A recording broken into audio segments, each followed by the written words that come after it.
A good day, fit in tenors. This is day number 5. I decided to take over from Mark to give him a break. And I was going to talk a little bit about Thanksgiving that is upon us, and then the food choices that we can make and, give you a few pointers and also give you a few reminders of, like maybe how to handle this weekend a little bit better than you have before. So I hope that everything's going well for you. You'll notice that I'm just between 2 exercise sessions. So there will be no makeup and no hair done and a shirt, which is different than what you're used to, I can imagine.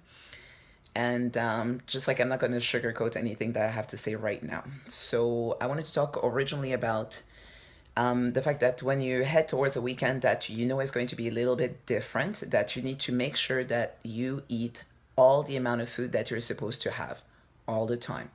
So again, you have to be 100% accurate in your counting, in your carrying, in your preparing, in everything that you're doing.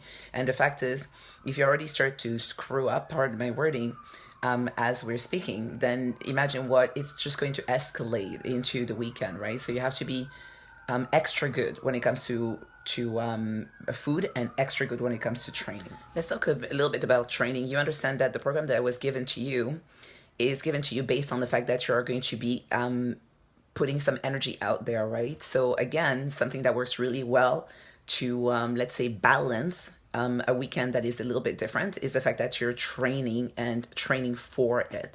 So on the other hand, though, when I'm saying this, I'm not asking you to go and do 3 hours of cardio pre eating your Thanksgiving meal or after. As a matter of fact, I'm asking you to just keep everything the same and try to handle that meal like it's just another meal. And I'm going to give you a few tips for that. So one of the things that you need to make sure that you do is to think ahead of time, okay? And you have to be really proactive.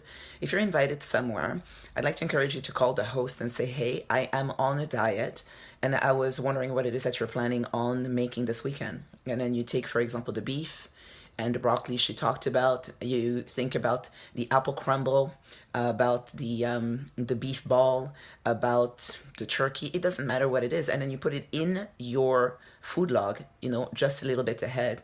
And then you find out which quantities it is that you can afford. And then to the best of your ability, when you get to that meal, you just guesstimate, okay? Like the quantities, the quality, and everything. So you don't just want to go there and be surprised by the fact that all the food is deep fried, that there's no vegetable, that it is a dessert bar, for example, that maybe it's a themed meal that has nothing but things that you're not encouraged to eat.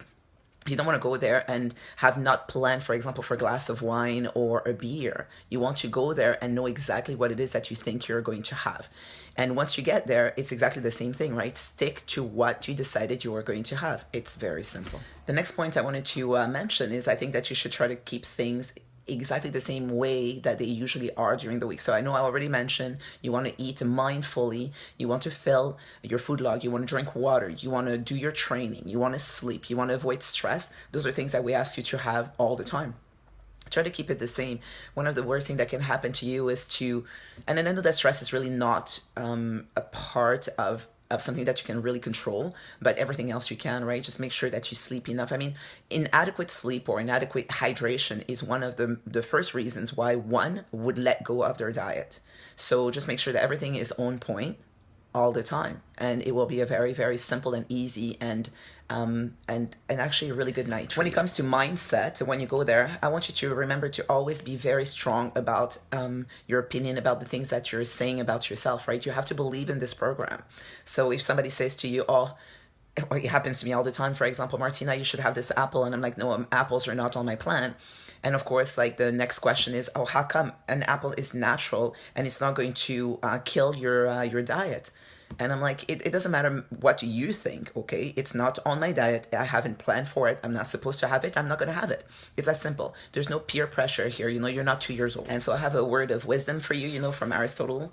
And he said, that excellence is not an act. It's a habit. So, don't pretend to be good, be good. And when the situation arises where you need to be strong, stand up for yourself. I'd like to mention that I'm running 2 classes on Thanksgiving Day, and I'm hoping that you're going to join. So the 10 a.m. class will be a regular class, and we're going to run another one at 11, especially for the fit and tenors. So please be there.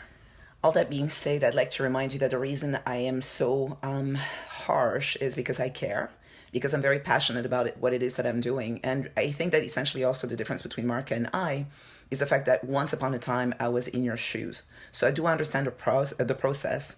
I wish I had the help that you're getting when I was trying to transform my life. And like I said, all things being said, I wish you to have a great Thanksgiving dinner. I wish you to have fun, yet to be mindful.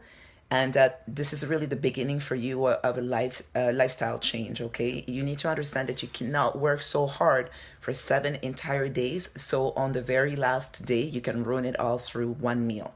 Have a great week, everyone.